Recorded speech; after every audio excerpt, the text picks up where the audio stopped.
Buonasera a tutte, non ci vedete ancora, ma questo è l'argomento di questo nostro webinar in diretta per il cantiere delle donne, PFAS e bambini, uno studio che fa chiarezza. Con noi Sara Sprimin, psicologo dello sviluppo dell'Università di Padova, che ha seguito il Study, Laura Fazzini, giornalista di Update, Laura Fazzolo, mamma no PFAS. Adesso scopriamo anche i nostri volti, intanto grazie a tutte di essere con noi questa sera. Parliamo di un argomento di cui c'è stato un periodo in cui si è scritto molto sui giornali, adesso forse purtroppo anche a causa pandemia ovviamente se ne sente parlare meno, ma il problema rimane, che è quello dei PFAS. È difficilissimo dirlo, sono delle sostanze inquinanti, il Veneto è stato al centro dell'attenzione perché soprattutto nella zona del Vicentino appunto le acque sono risultate inquinate con seri problemi per la salute della popolazione. In questo caso vogliamo fare un attimo un focus su quella che è la salute dei bambini esposti a PFAS.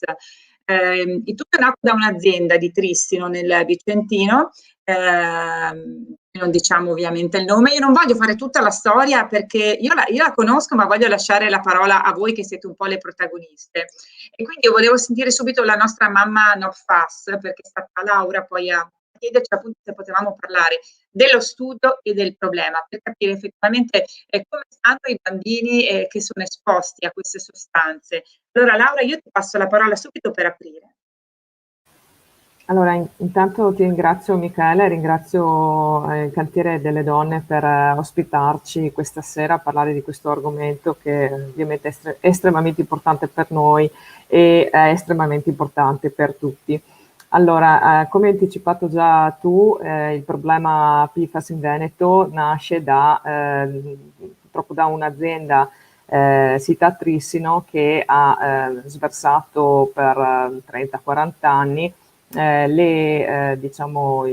queste sostanze tossiche nei reflui e quindi andavano a finire. Purtroppo questa azienda è situata su una zona di ricarica di falda, quindi significa che sostanzialmente quello che sversava andava a finire direttamente nell'acquifero da cui pescano gli acquedotti che hanno insomma portato quest'acqua inquinata in 3 province, nella provincia di Vicenza per la maggior parte, ma poi anche nella provincia di Padova e Verona. Io sono di Montagnana, sono a 35 km dall'epicentro di questo disastro, però a me arrivava l'acqua, la stessa identica acqua contaminata dall'acquedotto che veniva purtroppo da un pozzo altamente inquinato. Ricordiamo che questo acquifero è per grandezza il secondo più grande d'Europa, come vastità è più o meno grande come il lago di Garda, ovviamente è sotterraneo, ricalca quello che era il paleoalveo dell'Adige e diciamo che la contaminazione di questo acquifero è un disastro senza precedenti sicuramente in Europa. Non ci sono altri casi di contaminazione così, oserei dire quasi anche nel mondo, perché purtroppo non ci sono casi che poi abbiano portato a un impatto sulla popolazione in termini di numerosità di abitanti così vasto. Quando ci si è accorti di questa cosa, in realtà l'azienda lo sapeva bene che stava sversando queste cose, che queste sostanze ormai si ritrovavano anche nelle acque superficiali, oltre a quelle di falda, e che stavano andando anche a finire nell'acquedotto. Il problema è che non l'ha detto niente, in questo si è comportata esattamente come le sue sorelle e come i suoi fratelli americani in giro per il mondo, i quali sapevano perfettamente della tossicità di queste sostanze, erano perfettamente a conoscenza del fatto che le stavano disperdendo nell'acqua, ma non solo, perché le hanno disperse anche nell'aria e purtroppo, essendo nell'aria e nell'acqua, sono andate a finire anche nel cibo, e non hanno detto niente a nessuno, fino a che non è arrivato uno studio europeo che ha cominciato sulla scia di quello che stava succedendo negli Stati Uniti col caso DuPont. È venuto un po' un punto di domanda delle persone, hanno detto forse è il caso che cominciamo a cercare i FAS anche in Europa, e si sono messi a cercarli e guarda caso hanno trovato i valori più alti in assoluto in tutta Europa nel fiume Po. Il Tamigi, che è il secondo come quantità, ne aveva 10 volte di meno. E da lì quindi hanno cercato di capire ma da dove viene, dov'è la fonte di pressione di questo, insomma, da dove proviene questo inquinamento, e alla fine hanno scoperto appunto che il 99% arrivava da questa azienda. Solo che non è che l'abbiano detto subito, l'hanno scoperto nel 2013, non è che ci abbiano detto guardate ragazzi che purtroppo l'acqua che vi arriva è contaminata, non so, per sicurezza, non sappiamo bene cosa fanno, però per sicurezza magari no, noi non abbiamo avuto nessun tipo di informazione, eravamo qua tranquilli nelle nostre campagne, anche convinti di vivere in un ambiente anche tutto sommato sano e tranquillo, il posto ideale dove poter crescere una famiglia con bambini come la mia. E la sorpresa non è arrivata 4 anni dopo, quando è cominciato a partire il piano di sorveglianza sanitaria. Il piano di sorveglianza sanitaria è sostanzialmente uno screening che è stato aperto per la popolazione di 21 comuni che fanno parte dell'area ad maggior impatto sanitario, e sostanzialmente esami del sangue, un breve colloquio per capire lo stile di vita, e i primi ad essere chiamati sono stati i ragazzi di 14 anni.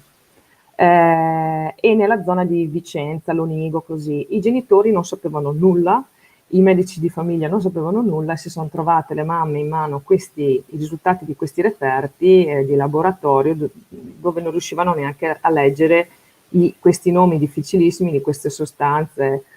E da lì è partito tutto. Io appunto abito a Montagnana, ho bambini che sono piccoli, solo una al momento è riuscita a fare lo screening FAS, e per inciso ha un valore che è 4 volte superiore al mio. La concentrazione, tanti bambini e tanti ragazzi hanno concentrazioni molto alte di queste sostanze, e ovviamente abbiamo cominciato a preoccuparci per loro, perché purtroppo il punto di domanda era: ok, queste sostanze sappiamo che sono tossiche, abbiamo cominciato a informarci, a leggere a destra e a sinistra, e loro? E cosa succede? Cosa sta succedendo a loro, al loro corpo? Anche perché continuano gli studi, adesso c'è stato un webinar recentemente col professor Foresta, dove dicono prima è a livello evolutivo della cellula, prima c'è il contatto con queste sostanze, peggiore è l'outcome, no? E quindi non siamo contenti di questa cosa. Oltretutto che due studi che sono stati fatti sugli esiti materni e neonatali, senza avere una correlazione con i FAS, hanno dimostrato che ci sono dei problemi qua. Mamme con preeclampsia, diabete gravidico, un sacco di bambini che nascono con peso basso alla nascita e malformazioni. Abbiamo bisogno di risposte per i nostri bambini, e per questo qualcuno ci ha ascoltato finalmente, dopo 3 anni, 4, che cerchiamo di batterci per avere delle risposte per loro. C'è qualcuno all'Università di Padova, che appunto la professoressa Sara Scrimini e il suo gruppo, che ha pensato di fare uno studio per cercare di dare risposte e fare chiarezza. Grazie Laura per aver fatto un po' la storia di questa problematica, soprattutto guardando alla salute dei bambini. Io passerei la parola a Laura prima di darla alla professoressa Scrimin per parlarci dello studio, poi ci direte anche che cosa possiamo fare, che cosa possono fare anche tutte le mamme che rientrano ovviamente in questi territori. Laura è una giornalista di LifeGate, hai seguito la questione, stai seguendo la faccenda, ci vuoi fare anche un quadro della situazione tuo? Sì, buonasera a tutti, grazie di avermi invitata.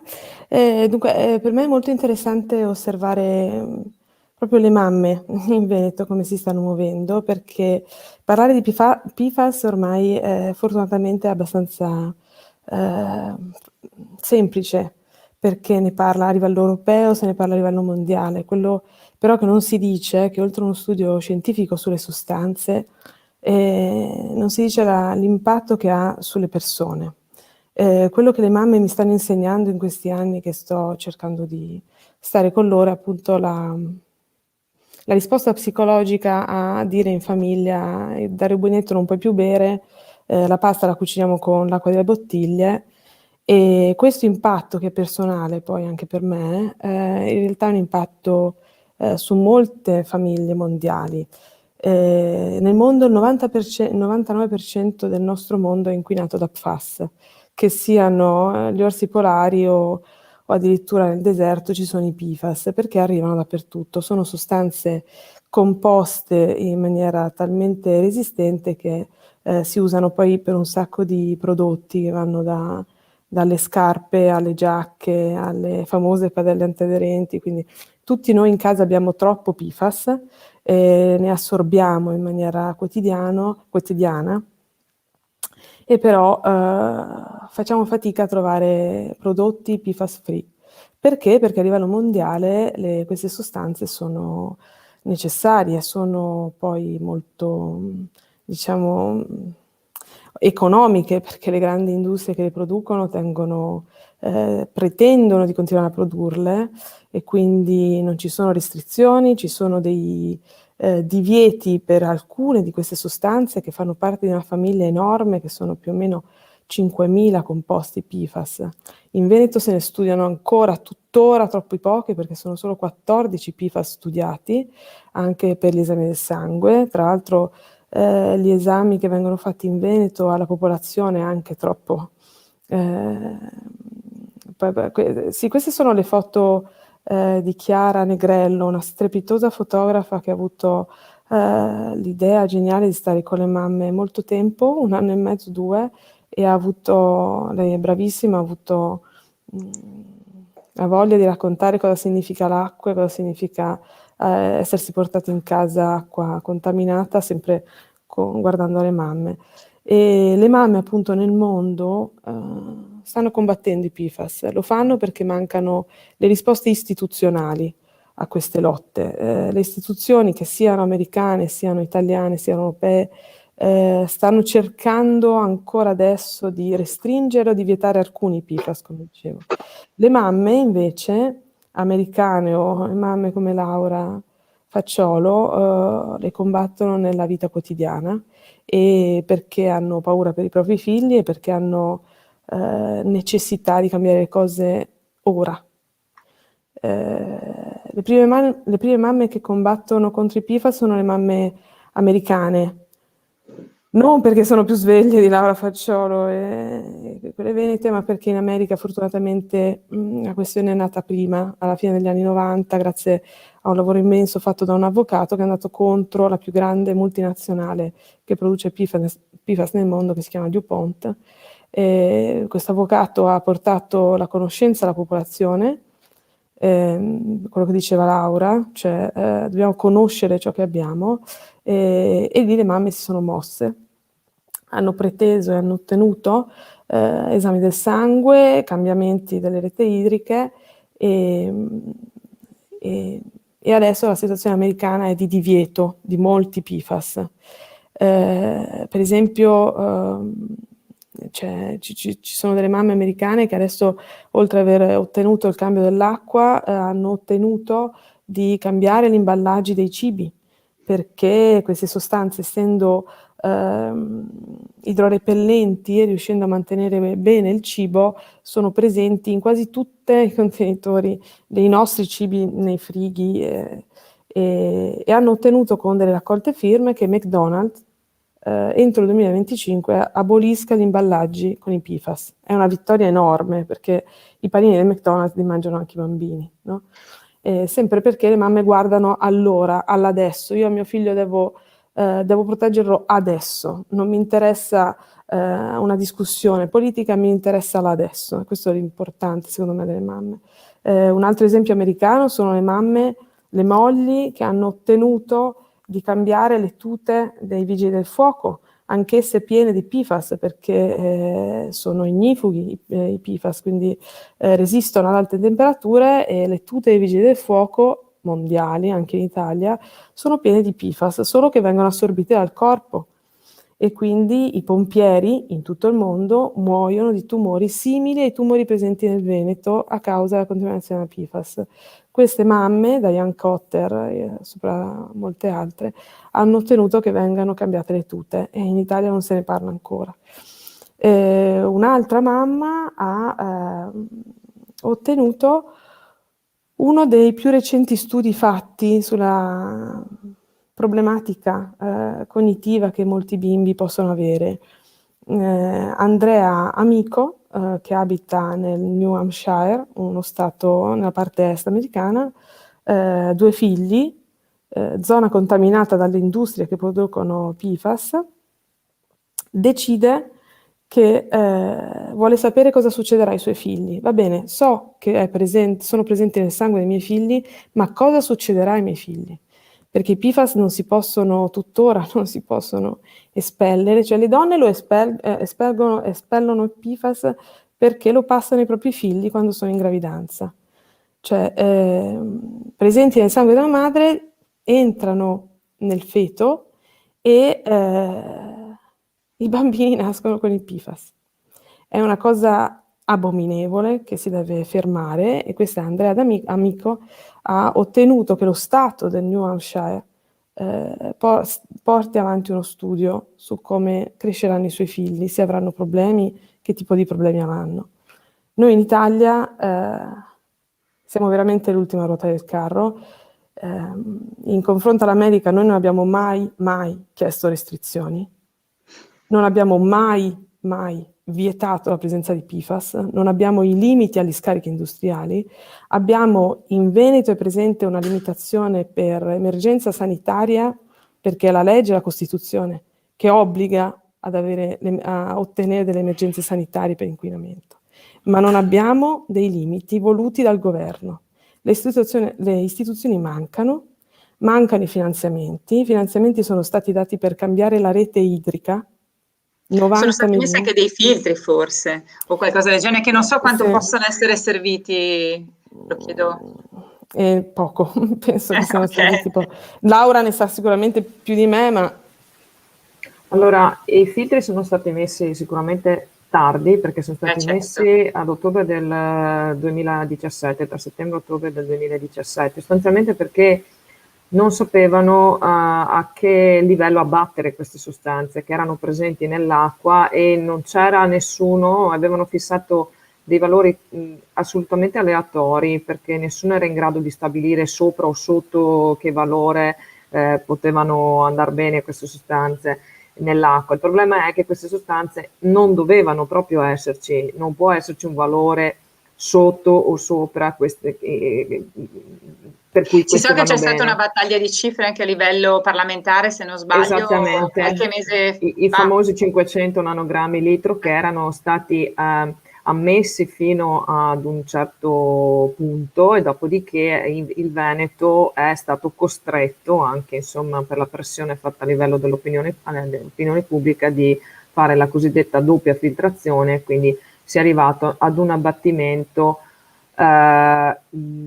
molto buono, non oso dire totale, perché le quantificazioni sono intorno ai 5, si fermano ai 5 nanogrammi litro. In realtà sappiamo che ci sono macchinari a disposizione anche appunto della regione, comunque dove si va tranquillamente sotto il nanogrammo, si arriva tranquillamente al picogrammo, ma le variazioni giornaliere che ci sono di queste sostanze metterebbero poca tranquillità nella gente. Questa è stata la spiegazione del perché sotto i 5 nanogrammi scrivono non quantificabile, o comunque che scrivono 0, è uno 0 non totalmente reale. Ecco, questa è l'acqua che arriva a noi, e insomma attualmente. Tanto voi mamme avete dovuto diventare delle esperte dell'argomento, perché non penso che abbiate mai studiato.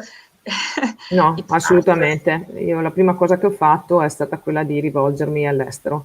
Io queste persone che ha nominato Laura Fazzini le ho conosciute, ho cominciato a capire, cercare di capire se c'era qualcun altro che aveva questo problema qui a livello mondiale, e ho conosciuto Diane Cotter, ho conosciuto Andrea Amico, Brenda Hampton e un sacco di altre persone, principalmente donne, che nel loro piccolo hanno cominciato a cercare di capire di più di queste sostanze, e immediatamente a lottare in ogni modo per liberarsene. Laura Fazzini questa volta, quindi tu hai fatto anche un po' da tramite e un po' seguito comunque questa battaglia, tra virgolette. No, da tramite no, anzi è stata Laura Facciolo che in questi anni ha avuto la cortesia di regalarmi questi rapporti anche personali, perché Laura chiaramente si muove, io ho iniziato 3 anni fa ormai a seguire, però diciamo che l'interesse verso l'estero è obbligatorio, perché se ne parla, in Italia non se ne parla quasi. Penso che molta popolazione veneta ancora faccia fatica a capire cosa siano i PFAS e dove siano. Tra l'altro l'acqua camminando ogni anno avrà sicuramente raggiunto altre zone, le zone secondo me è sbagliato considerarle rosse, arancioni, perché ormai è tutto il Veneto. E, quello che appunto riescono a fare le mamme, partendo da Laura Facciolo e poi da altre, perché Laura fortunatamente è aiutata anche da altre super mamme, è creare questa relazione, cioè documentarsi e creare relazioni che le hanno portate dappertutto, perché le nostre mamme sono arrivate a Strasburgo, perché sono andate al Parlamento italiano, perché hanno relazioni con i medici, perché tra l'altro anche a rischio di essere tacciate come strumenti della politica o di parti delle istituzioni, le mamme sono dappertutto, sono al tavolo tecnico per i limiti degli scarichi industriali, che sta andando avanti con una fatica micidiale perché c'è una opposizione dello Stato. Adesso si aspetta caldamente il prossimo tavolo indetto dal nuovo ministro Cingolani, confidando che si ricordi che prima viene lo Stato e poi vengono i rapporti precedenti, e sono presenti come tante parti civili nel processo più grande che attualmente si è aperto in Italia per crimini e reati ambientali. Questo che fanno le mamme, perché le mamme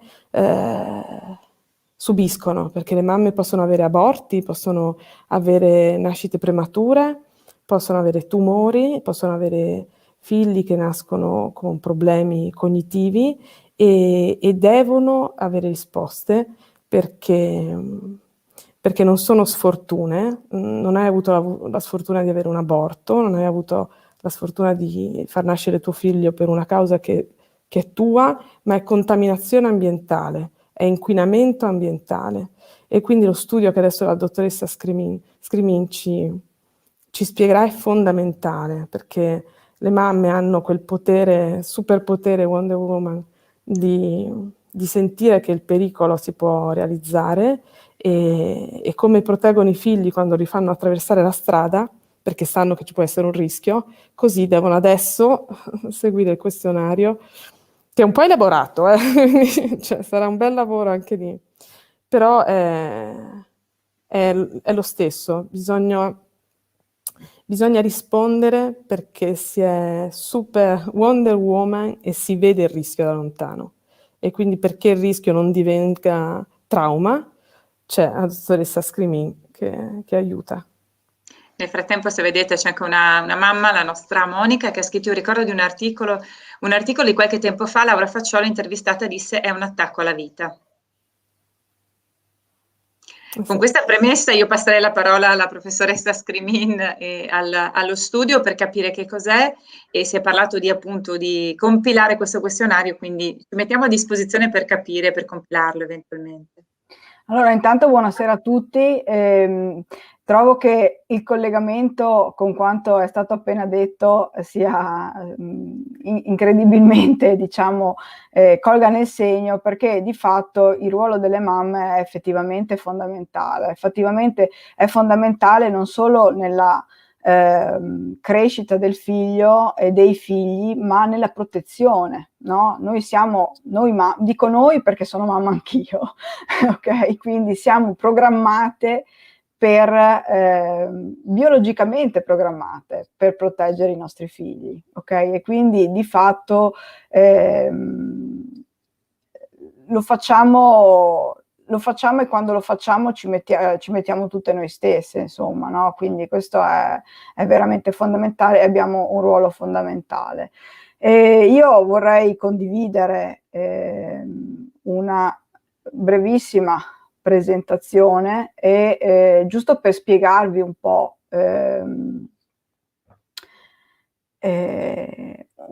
chi siamo, perché non sono da sola in questo studio. Vedete la presentazione? Sì. Non Sì, sono sì, le da- vediamo, le vediamo. Perfetto, benissimo. Allora, appunto, non sono da sola in questo studio, lo studio parte, appunto, come è stato detto, dal Dipartimento di Psicologia dello Sviluppo e della Socializzazione ed è di fatto finanziato dall'Ateneo Patavino. Non sono sola perché siamo un gruppo di ricerca formato da psicologi ma anche da statistici. Il responsabile scientifico dello studio è il dottor Paolo Girardi, che è appunto vincitore anche di questo grant e che è uno statistico e dà un ruolo particolarmente importante, perché quando si studia lo sviluppo del bambino e i fattori che influenzano lo sviluppo del bambino, l'analisi dei dati e di tutti i fattori che entrano in gioco è una componente particolarmente importante, quindi veramente fondamentale. Perché? Perché sostanzialmente lo sviluppo sembra che i bambini crescano da soli, no? E un po' alla volta imparano a muoversi, a parlare, a interagire con il mondo, apprendono dalle cose più semplici alle cose più complesse, ma in realtà i bambini, e in particolare i bambini, no, gli esseri umani, hanno bisogno per un lungo periodo di essere accuditi, e qui il ruolo del genitore, della mamma è fondamentale, no? Cioè questo ruolo nell'accudire, nel crescere il bambino sotto una serie infiniti di punti di vista, perché il bambino cresce in un ambiente e gli psicologi dello sviluppo lo sanno quanto l'ambiente in cui il bambino cresce giochi un ruolo fondamentale in questo processo di crescita, sia in termini di ambiente sociale, familiare, quindi il ruolo appunto della mamma all'inizio, nei primi anni in particolare, ma poi anche delle relazioni coi pari, quindi tutto quello che è l'ambiente sociale, le interazioni sociali, ma anche a livello di società, di ambiente, di cultura all'interno del quale siamo inseriti e anche dell'ambiente fisico al quale i bambini sono esposti. Ambiente fisico che può essere la presenza di uno spazio verde dove muoversi, dove correre, dove esplorare, dove potenziare alcune, per esempio, abilità motorie, ma è anche quello che noi, l'aria che respiriamo, l'acqua che beviamo, il cibo che mangiamo, e quindi tutto quello che nel corso dello sviluppo, mano a mano che il bambino cresce, diventa di fatto, no? Viene assimilato dal bambino e diventa parte del bambino. Tutto questo ambiente, quindi sia quello sociale che quello fisico, ha un impatto sullo sviluppo del bambino nel suo insieme, sia sul piano dello sviluppo motorio, dello sviluppo sociale, cognitivo, comunicativo, sono tutti aspetti che compongono appunto il bambino nel suo insieme e che lo differenziano anche uno dall'altro. C'è un bambino che magari è più forte sul piano delle relazioni sociali, ma è un po' più lento nello sviluppo motorio, un altro che è molto rapido e molto veloce nell'apprendimento logico, e magari invece tende a essere più timido e introverso e fa più fatica a interagire con gli altri. Quindi i bambini si differenziano molto uno dall'altro e si differenziano per le loro caratteristiche, no? Per il loro temperamento, ma anche per l'impatto che l'ambiente ha su questo sviluppo. E sono tantissimi fattori che influenzano lo sviluppo, come abbiamo visto. L'obiettivo del nostro studio è proprio di cercare di capire nel modo più accurato possibile se tra questi fattori giocano un ruolo importante anche gli PFAS.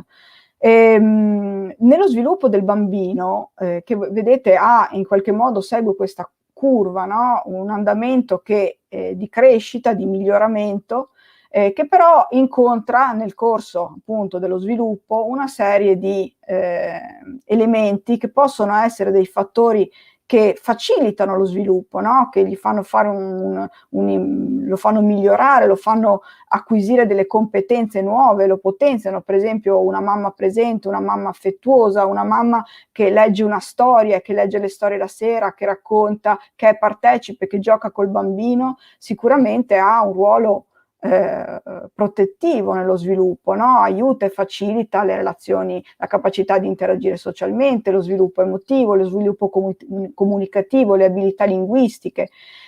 Nella vita però il bambino incontra anche tutta una serie di fattori potenzialmente di rischio, quindi che in qualche modo rallentano o danneggiano lo sviluppo.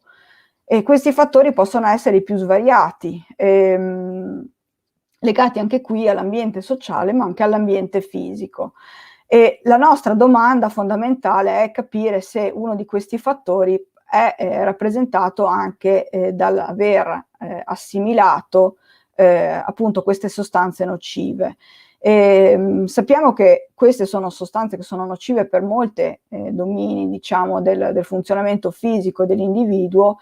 Molte domande restano ancora inesplorate in relazione a quello che riguarda invece lo sviluppo e il funzionamento cognitivo, sociale, emotivo del bambino.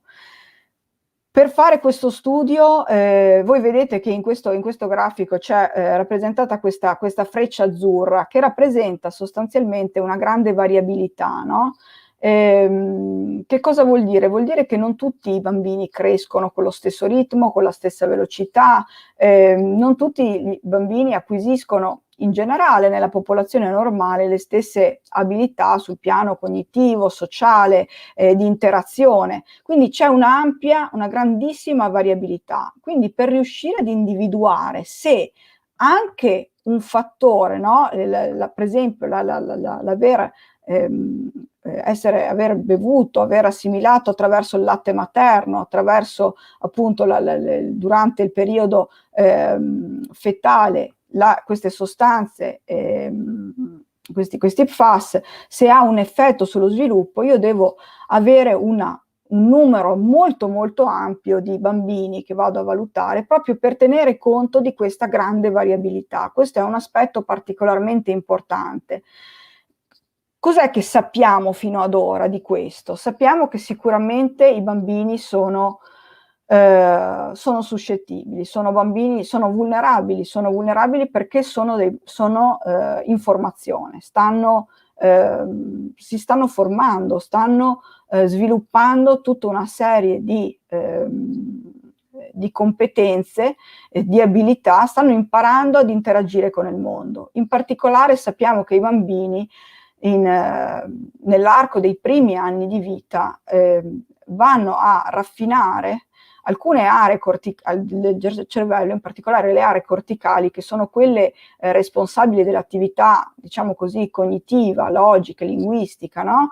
Che si formano proprio dopo la nascita, durante queste prime fasi dello sviluppo, e hanno però una base, ok, come dire, il nostro sistema nervoso si preprogramma, si organizza, mentre invece il bambino è ancora in utero. E infatti alcuni studi hanno cominciato a cercare queste relazioni e hanno di fatto trovato qualche relazione tra proprio queste competenze cognitive, no? E l'esposizione a PFAS. Gli studi però che ci sono, e questo è un esempio di alcuni studi pubblicati su riviste internazionali, quindi studi scientifici, vedete che la maggior parte di questi sono condotti negli Stati Uniti, quindi si riferiscono agli esempi di popolazione che sono stati precedentemente citati, hanno trovato una relazione tra l'esposizione a PFAS e alcune difficoltà, per esempio sul piano cognitivo, ma hanno anche numerosi limiti. Hanno una numerosità talvolta ridotta, modesta, e questo, come vi dicevo prima, è un aspetto particolarmente critico quando vado a studiare lo sviluppo. Servono numeri molto molto grandi per cercare di controllare tutti quei fattori, no, che possono influenzare lo sviluppo del bambino. E quindi c'è bisogno di altra ricerca, c'è bisogno di altri studi per avere maggiori evidenze, per capire meglio, per capire la qualità e la tipologia e anche effettivamente l'esistenza di queste relazioni, no? Di queste possibili relazioni tra l'esposizione, la contaminazione da PFAS e lo sviluppo del bambino. E questo sostanzialmente è dove interveniamo noi con il nostro progetto. L'idea del progetto è proprio quella di cercare di approfondire questi aspetti e di capirli meglio. In una popolazione sfortunatamente particolare, perché come hanno appunto appena detto, è una popolazione particolarmente esposta, che è stata particolarmente esposta a queste sostanze e che ha una concentrazione, soprattutto in alcune aree del Veneto già nota, no? Di PFAS molto alta nel sangue. Quindi appunto la regione Veneto e alcune aree in particolare sono già note e si sa, si conoscono, no? Queste concentrazioni, e il nostro obiettivo è quello di mettere in relazione queste concentrazioni con lo sviluppo del bambino, tenendo in considerazione anche tutti gli altri fattori che però giocano un ruolo e influenzano lo sviluppo del bambino, fungendo da fattori protettivi, no? Per esempio una mamma straordinaria sicuramente è un grande fattore di protezione per il bambino, oppure altri potenziali fattori di rischio. E quindi l'obiettivo è capire se tra i tantissimi fattori che influenzano lo sviluppo c'è anche giocano un ruolo importante anche gli PFAS. Come funziona questo studio? L'idea è quella di, appunto, attraverso anche la collaborazione preziosissima di tutte queste mamme che sono molto attive e hanno veramente un contatto capillare con una vastissima, no, area fetta della popolazione, quello di contattare queste famiglie con bambini di età compresa tra 1 e 13 anni, con l'obiettivo di raggiungere almeno 500 mamme che dispongano appunto delle concentrazioni di PFAS nel sangue dei bambini e delle mamme, perché come vi hanno già stato detto prima, appunto c'è questo tragico passaggio, no? Di questi PFAS dalla mamma al bambino, che avviene sia in utero che poi successivamente anche con l'allattamento, ok? Quindi l'obiettivo è avere un campione il più possibile grande per cercare proprio di controllare tutti questi fattori, ed ecco che vedete la componente, no? Il gioco, il ruolo dello statistico, no? E di chi è in grado di analizzare bene questi dati è fondamentale. Per partecipare allo studio è relativamente facile, nel senso che potete appunto partecipare semplicemente iscrivendosi, no?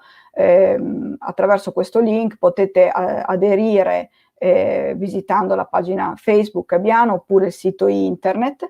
E che cosa vi verrà chiesto? Vi viene chiesto sostanzialmente, una volta che voi date la vostra adesione a partecipare, ricevete tutta una serie di mail, ok? Quindi ricevete una serie di mail, in particolare 4 mail. La prima mail contiene, le prime 3 mail sostanzialmente contengono dei link a dei questionari che la mamma deve compilare per rispondere a tutta una serie di domande legate a per raccogliere informazioni su tutti quei fattori che influenzano lo sviluppo, che la letteratura psicologica, no, di decine di anni di psicologia dello sviluppo ci dicono tutti questi fattori influenzano lo sviluppo del bambino. La tipologia di abitudini all'interno della famiglia, come il tempo che i genitori passano assieme ai figli, il contesto, le attività che i bambini frequentano, quindi la vita proprio, no? Da che cosa è caratterizzata la vita della famiglia, le abitudini, ma poi anche tutti gli aspetti legati alla nascita, al benessere del bambino, compresa anche ovviamente la concentrazione di PFAS della mamma e, quando c'è, anche del bambino. E poi un'altra serie di informazioni relative invece a lo sviluppo del bambino. Quindi chi meglio della mamma sa raccontarci come funziona il bambino, no? Sul piano delle competenze cognitive, motorie, emotive. Non esiste nessuno in grado di valutare tanto bene quanto la mamma, quanto funziona, quali sono le forze, le difficoltà del proprio figlio, perché ce l'ha sotto gli occhi tutti i giorni, lo vede crescere e lo conosce benissimo. E quindi chiediamo di riportare, ok, queste come come funziona e come sul piano psicologico, cognitivo, motorio, emotivo il proprio bambino. Alla fine c'è un'ultima parte anche che prevede una piccola attività di gioco che invece chiediamo di fare direttamente al bambino, e sono di giochi al computer che misurano in maniera questa volta diretta proprio le competenze cognitive del bambino, le capacità di attenzione, le capacità di quelle che sono le funzioni esecutive, quella capacità di per esempio inibire un comportamento più facile a favore di uno invece più difficile ma più funzionale per l'obiettivo da raggiungere. Perché questa attenzione a questa misurazione diretta anche sul bambino? Perché queste competenze sono quelle che sono legate a quelle aree prefrontali corticali di cui vi parlavo prima, ok? Quindi abbiamo appunto un focus anche un po' specifico, no? Legato e indirizzato proprio a queste competenze. Il nostro obiettivo, la nostra speranza è quella di capire qualcosa in più e avere dei dati sempre più solidi, no? Per capire quella che è la tipologia, la qualità e l'esistenza di una relazione possibile tra l'esposizione PFAS e disturbi del comportamento, disturbi, difficoltà cognitive, ok? E tutta una serie di aspetti che possono influenzare quella che è la sfera complessa, no? dello sviluppo, che caratterizza lo sviluppo del bambino nel suo insieme, con l'obiettivo ovviamente finale poi di presentare questi dati, no? Quindi renderli pubblici, presentarli pubblicamente, quindi aumentare la conoscenza su queste tematiche in maniera sempre più scientificamente valida e anche sul territorio italiano, dove appunto, come detto prima, manca completamente letteratura, ok, su questi domini. Quindi perché partecipare? Beh, prima di tutto perché contribuite alla ricerca scientifica su una tematica molto molto importante, dove c'è bisogno di capire di più.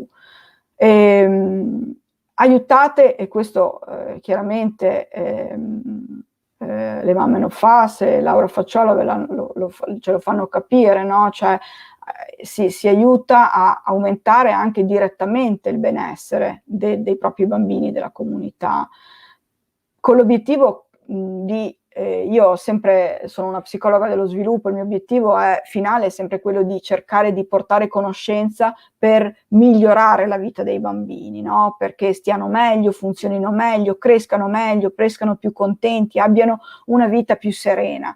Quindi l'obiettivo è anche raccogliere queste informazioni per poi programmare degli interventi, delle attività mirate, specifiche per migliorare il benessere di questi bambini, ok? E venire quindi incontro anche alle richieste e ai bisogni, no? Della mamma, di cui abbiamo parlato all'inizio, di proteggere il proprio bambino. Ed è anche un'occasione per interagire, no? Con i professionisti, con degli psicologi dello sviluppo. Vi ho detto, sono mamma anch'io e so quanto spesso nel corso, man mano che i nostri figli crescono e cambiano, si modificano, imparano o affrontano degli ostacoli che poi magari superano brillantemente, ma ci vengono dei dubbi, delle curiosità, e a volte confrontarsi è utile, parlarne è utile, e questa è anche un'occasione, no? Per tutte le mamme di confrontarsi, di fare due parole, di chiedere un confronto, di chiedere un suggerimento, un consiglio, di anche solo condividere alcuni aspetti relativi allo sviluppo del bambino. Perché l'obiettivo di una ricerca di questo tipo, che è fatta per portare conoscenza, per avere dei dati più attendibili su una tematica particolarmente importante, ma è fatta anche per venire in supporto prima possibile a una popolazione, a dei bambini e a delle mamme che ogni giorno, come è stato detto, si trovano ad affrontare la paura, no? La paura che qualcosa possa andare storto o sia andato storto, e non c'è paura maggiore per una mamma che qualcosa possa o sia andato storto nello sviluppo del proprio figlio. Quindi questo può essere anche un momento proprio per confrontarsi e per avere il supporto e l'aiuto a un confronto, un dialogo con una persona che comunque queste cose le studia e che può dare un parere anche, no, esterno e avere un confronto su alleggerire, diciamo, un po' il peso che a volte si ha in relazione a questo.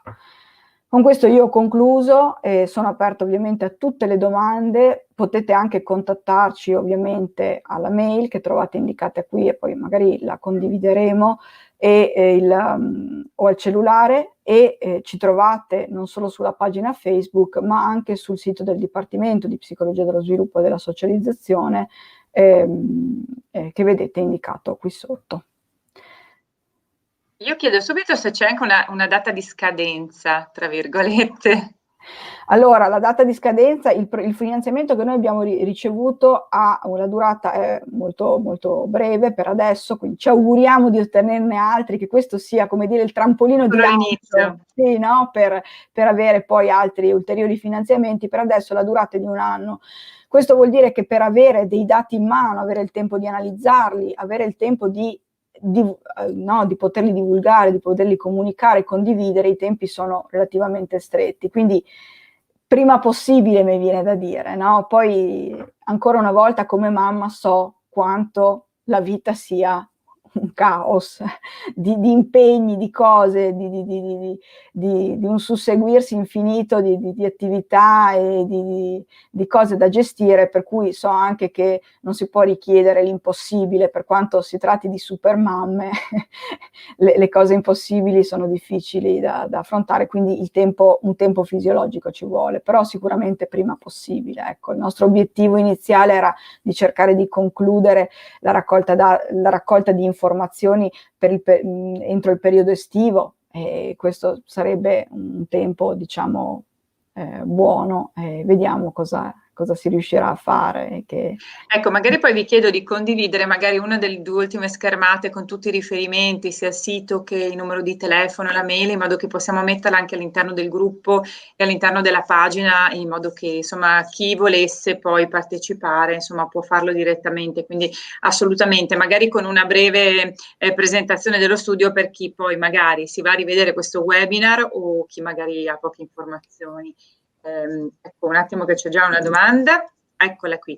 Se ci sono mamme che vorrebbero partecipare magari da zone gialle, non sanno se i loro figli hanno FAS nel sangue perché mal dosati, è possibile? Cioè, fondamentalmente se non sono nelle aree che abbiamo tratteggiato, tra virgolette, che non sanno magari effettivamente se esiste questa alert.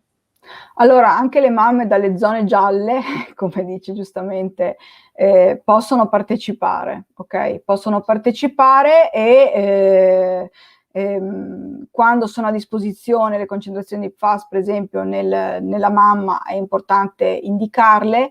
Quando non ci sono, comunque verrà, condotto in parallelo anche un lavoro proprio basato sulla residenza, quindi l'area di residenza, e quindi avendo questi dati ci permette poi di fare un lavoro più ampio, non direttamente legato alla relazione tra concentrazione di PFAS e sviluppo, ma anche proprio alla zona di residenza. Questo è assolutamente importante. E dove pensate di arrivare? Più in là possibile. Più in là possibile. L'obiettivo è sempre quello di cercare di avere dei dati il più possibile precisi, ok? Quindi la validità scientifica è veramente importante, perché per poter anche rispondere, no, alle domande di queste mamme, ai dubbi di queste mamme, portare avanti come dire, un qualsiasi tipo di progetto è necessario avere dei dati solidi, ok? Quindi avere una numerosità ampia, perché sono tante le variabili, lo sviluppo è influenzato da tantissime, veramente tantissimi fattori, e quindi sono tanti fattori da controllare, e questo vuol dire che servono tanti partecipanti. Quindi è un gioco di squadra, veramente. Noi mettiamo, diciamo, la nostra competenza scientifica sul piano dello sviluppo, sul piano dell'analisi dei dati, dell'analisi di queste informazioni, però c'è bisogno della collaborazione di tutti, perché è veramente un lavoro di squadra, anche perché purtroppo in Italia, contrariamente ad altri paesi, la ricerca si deve molto spesso autofinanziare, possiamo dirla così, no? Quindi veramente... Abbiamo scoperto con il Covid e nonostante questo, non lo so, speriamo che magari questa esperienza ci abbia fatto riflettere sull'importanza della ricerca a 360 gradi, questo sicuramente io me lo auguro. Quindi è veramente la volontà di tutti e la buona volontà di tutti di dire ok, dedico, è vero, del tempo a compilare questi questionari, mi ritaglio del tempo in una giornata super piena, che lo so che c'è, ok, che è così, perché appunto parlo da mamma, lavorando, gestendo i figli è difficile, il tempo non c'è mai, però è importante per l'adesso e anche per il domani, io credo. A proposito di squadra, chiedo alle 2 lauree adesso quali saranno i prossimi passi, oltre allo studio, prossimamente su questi schermi delle varie mamme. Intanto parto io e poi sicuramente Laura Fazzini saprà dare qualche dettaglio in più. Allora, sicuramente ci sono in gioco tante cose, quindi i fronti su cui stiamo lavorando sono veramente tanti. C'è il fronte del processo che adesso entra nella fase insomma vera e propria, perché sarà un maxi processo con insomma numeri molto grandi in termini anche di imputati, di persone insomma, e non solo italiani, la maggior parte sono giapponesi, sono lussemburghesi che sono dentro, insomma un sacco di gente che sapeva cosa stava succedendo qui e non ha detto niente.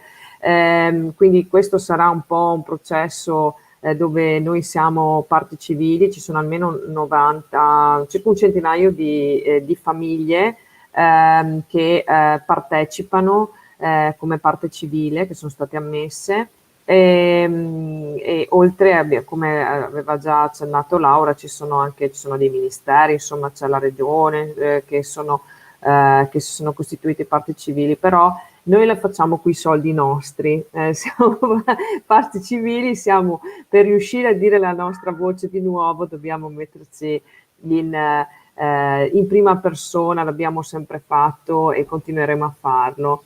Poi c'è il fronte importantissimo della bonifica, perché ricordiamoci che questo terreno completamente impregnato, questa spugna gigantesca è ancora lì, piena di queste sostanze, sempre nello stesso posto, cioè in questa zona di ricarica di falda, e finché non sarà tolto, non ci sarà una bonifica di questa area, non si potrà, cioè la nostra falda sicuramente non avrà futuro, anche se sembra ovviamente abbastanza segnato, perché di effettivi lavori per bonificare quest'area al momento non ne sono stati fatti. E poi c'è sicuramente il fronte di uno studio epidemiologico necessario per quest'area, perché ci sono già stati fatti degli studi che hanno dato risultati preliminari molto, diciamo, e danno già delle indicazioni molto chiare su quelle che sono le malattie, scusate, le cause di morte che si riscontrano più frequentemente in queste aree, e sono sicuramente sono in percentuale molto più alta rispetto ad altre zone non contaminate. Quindi questo studio epidemiologico permetterebbe di dare informazioni anche importanti poi per quello che sarà il processo vero e proprio. Lo studio sui bambini è però in questo momento assolutamente la nostra priorità, in quanto appunto è uno studio che durerà un anno, quindi dobbiamo dare il nostro supporto in questo momento il più possibile al gruppo appunto della professoressa Scrimin. Alle mamme chiedo veramente di potersi sentir libere anche di contattare noi, ma prima di tutto ci sono dei numeri di telefono che non sono nostri, è un numero di telefono a cui risponde il gruppo della professoressa Scrimin, dove c'è sempre qualcuno disposto a dare informazioni, anche ad aiutare nella compilazione, proprio perché magari uno può avere anche dei dubbi su come va interpretata una domanda, e c'è sempre qualcuno disposto ad aiutare. Noi possiamo dare il nostro parere di mamme e sicuramente supporto. Una cosa sola volevo aggiungere, che in tutto questo è una possibilità che diamo a tutti di poter dare un contributo, tutte le mamme, di poter dare un contributo. È vero che tanti ci dicono, ma proprio adesso lo fate, c'è il Covid, c'è un contesto di pandemia, mi mettete a fare questo studio, ci chiedete queste cose. Eh sì, perché vedrete che il Covid passa, ma i FAS restano. I FAS restano, resteranno lì, resteranno nella falda, resteranno nel nostro sangue, in quello dei nostri figli, e quindi l'importanza è di farlo adesso, perché abbiamo la possibilità di fare una fotografia di come stanno questi bambini, e questo perché ci permetterà anche di aiutarli. Laura? L'altra Laura. Sì, io ci tenevo a dire una cosa inizialmente polemica, perché sono un po' polemica, che lo studio della dottoressa Scrimini e della sua equipe è finanziato, immagino, da fondi universitari, giusto? E negli altri paesi, quei pochi paesi che hanno condotto studi simili, sono i governi a pagare, governi. Noi fino adesso, noi perché, vabbè, io non sono neanche in Veneto, però insomma mi sento parte, Mamme No PFAS. Noi per adesso i soldi che abbiamo ricevuto sono del governo, sono 90 milioni per cambiare le reti idriche, che non sono ancora in atto dal 2013, anzi dal 2008, quando il dottor Polesello del CNR ha iniziato gli studi sul PFAS nel Po.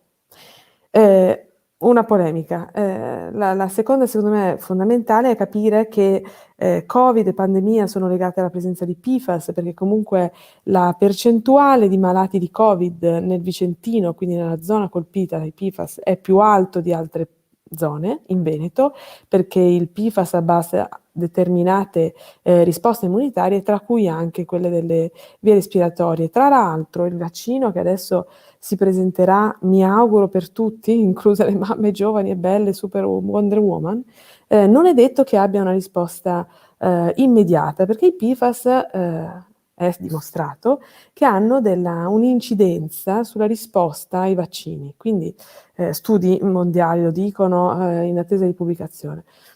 Quindi io confido che le mamme che si rendono conto di essere umane abbiano desiderio di farsi aiutare, come diceva la dottoressa Scrimin, perché abbiamo tutte paura di qualsiasi cosa. Io adesso ho un bambino con 40 di febbre in casa, so che è febbre, però ho paura, e la paura si affronta chiedendo, domandando, rendendosene conto, e quindi rispondere a un questionario in questo momento col telefonino, immagino si possa rispondere, è fondamentale. Quindi 500 su 140.000 persone chiamate a farsi prelevare il sangue, 500 mi paiono formiche, e quindi confido che ci sia una risposta, confido che le scuole, confido che i comuni, confido che i medici, confido che i giornalisti, confido che tutti ne parlino, perché è la popolazione che ci sarà fra 10 anni e che mi auguro che starà bene,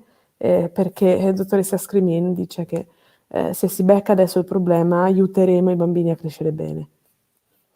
Ma io, no, beh, assolutamente fatto benissimo. Infatti volevo chiedere se questo studio, come viene comunicato, al di là dei, ovviamente, la stampa e quant'altro, ma i sindaci, per esempio, potrebbero fare qualcosa? Cioè inviarlo, tra virgolette? Posso rispondere? Sì. Perché ero qui che stavo aspettando.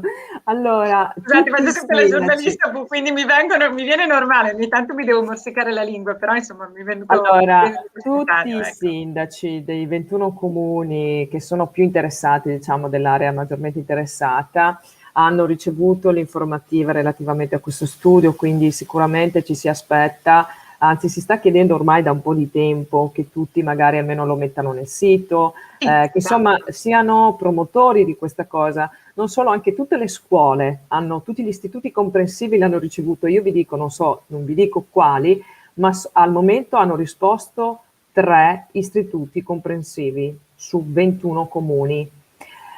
Io la trovo abbastanza, volevo dire grave, Vabbè che c'è la questa DAD, mancanza quindi le di scuole sono in un risposta. momento difficile, però è vero che per mandare una comunicazione non è difficile. Esatto, però anzi diciamo che proprio grazie alla DAD è molto più semplice raggiungere i genitori, perché ormai tutte le scuole si sono organizzate con registri elettronici e quant'altro, quindi in realtà si tratta di dare un'informazione, fornire all'interno di un registro elettronico. Hanno la possibilità tutti, sicuramente, io anzi spero che qualcuno ci ascolti, chiamate e il gruppo della professoressa Scrimin sapranno darvi tutti i chiarimenti del caso, però appunto serve sicuramente, sarebbe molto capillare proprio andrebbe a segno perfettamente la comunicazione data e fornita dalle scuole, quindi noi ci stiamo provando in tutti i modi come mamme a coinvolgere le scuole dove abbiamo i nostri figli, non sempre ci riesce, quindi stiamo vedendo che alla fine funziona di più proprio il contatto singolo, cioè con la singola mamma, con la singola persona, però sicuramente per ottenere grandi numeri Sì. c'è bisogno anche di chi raggiunge insomma, più brevemente possibile molte persone, quindi sindaci, quindi le scuole. Poi ovviamente siamo in contatto con i pediatri, ai quali abbiamo fornito Infatti, tutte le mi informazioni del diceva Anna caso. Maria che i medici e pediatri sono stati sollecitati, quindi insomma Sì, la vostra sicuramente opera di loro. sensibilizzazione l'avete fatta praticamente. Esatto, noi abbiamo insomma seminato il più possibile, stiamo adesso cercando appunto di far crescere queste piantine, di vedere cosa ne esce, però abbiamo bisogno sicuramente dell'aiuto di tutti e soprattutto di tutte, le mamme devono veramente sentirsi tutte partecipi. Noi ce l'auguriamo, nel senso che appunto faremo il nostro e quindi adesso metteremo anche tutti gli indirizzi e speriamo che molte mamme si fermino e facciano questo, compilino, comunque si sentano parte di un percorso, ecco, diciamo così. Io vi Esatto. auguro assolutamente un buon lavoro alla professoressa Scrimin, tutto il suo staff e anche alle mamme, anche a noi giornaliste e quindi insomma ce n'è Avete un anche po' voi un compito importantissimo sì, lo come so, giornalisti di portare avanti lo so. e di tenere l'attenzione su questo studio perché è assolutamente il primo che viene fatto in Italia di questo tipo e la vostra, diciamo, la vostra partecipazione anche qui insomma fa la differenza. Grazie assolutamente, grazie a voi. Tra l'altro ragionavo che l'abbiamo fatto nel Venerdì Santo, ci sarà qualche assonanza, non lo so, però sicuramente una passione questa che state vivendo e che stanno vivendo veramente tanti bambini. Io veramente vi ringrazio, ne approfitto per augurarvi a questo punto una buona Pasqua. Grazie. Questo è l'ultimo Grazie anche a voi. webinar prima della Pasqua, anzi ne approfitto per fare una buona Pasqua a tutte le donne del Cantiere delle Donne, a tutte le persone che ci stanno ascoltando dal Cantiere delle Donne e anche da tutte le mie colleghe, amiche e parte appunto dell'amministrazione di questo Cantiere delle Donne molto speciale, molto particolare. Grazie davvero a tutte e buona continuazione e ci faremo sentire. Grazie mille. Grazie a voi, grazie. Niente, grazie. Arrivederci.